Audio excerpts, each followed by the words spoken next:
অঞ্চলে একজন ফিল্ডার ওনার মাথার উপর দিয়ে বল সীমানার বাইরে, দর্শনীয় জয়ের মার। স্কোর এই মুহূর্তে 134 রান, 3 উইকেটের বিনিময়ে 12 বার 3টি বলের খেলা হয়েছে। সুতরাং 21 বল থেকে 21 রানের প্রয়োজন, টান টান উত্তেজনা, দারুণ উৎকণ্ঠা রয়েছে অনুপ ক্রিকেট নানাজি গ্রাউন্ডে। সুতরাং আপনারা দেখছেন এই মুহূর্তে প্রচুর সংখ্যক দর্শক সমাগম হচ্ছে। দর্শকরা কিন্তু প্রাণ প্রতিমা রচনা করছেন। দর্শকরা হলেন যে কোনো খেলার সম্মান, যে কোনো খেলার অলংকার। দর্শকদের মধ্যেই কিন্তু খেলোয়াড়রা তাদের পারফরমেন্সের প্রতিচ্ছবি তারা দেখতে পান।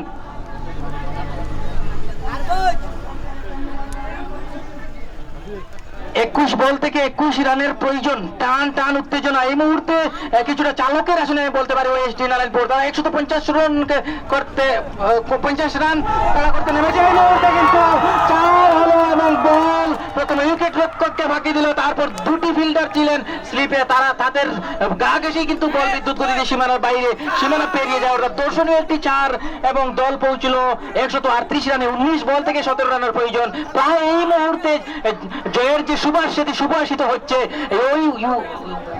ওএসডি নারায়ণপুরের, তারা জয়ের দ্বার প্রান্তে, সময়ের অপেক্ষা। কারণ 19 বল থেকে 17 রান, যেটা কিন্তু আপাত দৃষ্টিতে কিছুটা অসম্ভব এমবিএনের, কারণ তারা এই মুহূর্তে ব্যাকফুটে রয়েছে, কারণ 4টি গুরুত্বপূর্ণ উইকেট হাতে রয়েছে ওয়াইএসটির।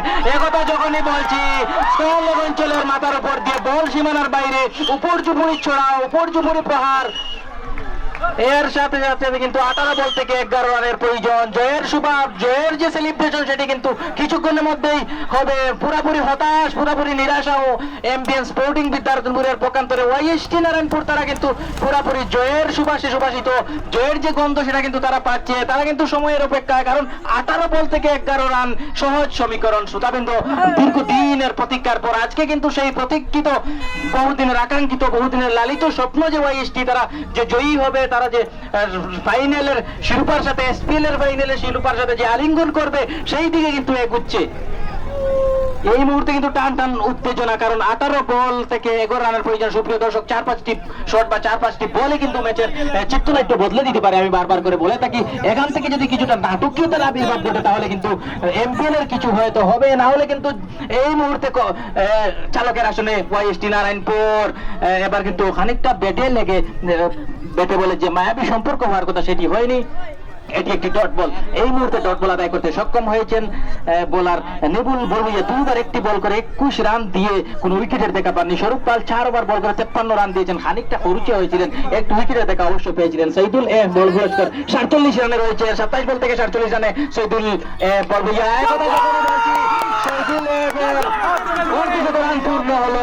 অভিনন্দন কমবক্সের পক্ষ থেকে শহীদুল বড়ুইয়া, যিনি কিন্তু 28 বল থেকে 53 রানের একটা জগজগে একটা মহাকাব্যিক ইনিংস খেলেছেন, যার এই অনুপম ইনিংস এর মধ্যে 5টি 6-এর মার এবং 3টি 4-এর মার রয়েছে। অত্যন্ত সুন্দর শিলচরের সুসন্তান আজকে কিন্তু এসপিএল রাজনগরের নারাজি গ্রাউন্ড মাতাচ্ছেন।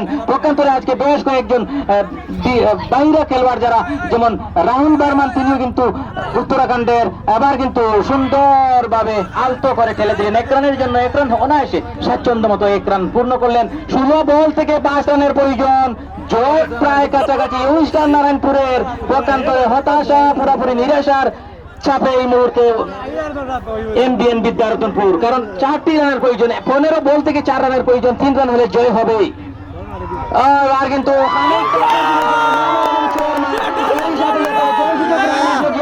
থেকে জিয়াবুল 8 বল থেকে 23 রানে। অভিনন্দন ওয়াইএসটিকে, পক্ষান্তরে অভিনন্দন এমবিএনকে। তারা কিন্তু দারুণ ভাবে শেষ ম্যাচ কিন্তু রক্ষা হয়নি। Narayanpur won by 7 wicket. Narayanpur তারা একটা বিশাল ব্যবধানে জয়ী হয়েছে। আজকে কিন্তু টান টান উত্তেজনা হয়েছিল, কিন্তু শেষ অবধি ম্যাচটি 7 বল বাকি থাকতেই কিন্তু তারা জয়ে সুযোগ রানতে সক্ষম হয়েছে।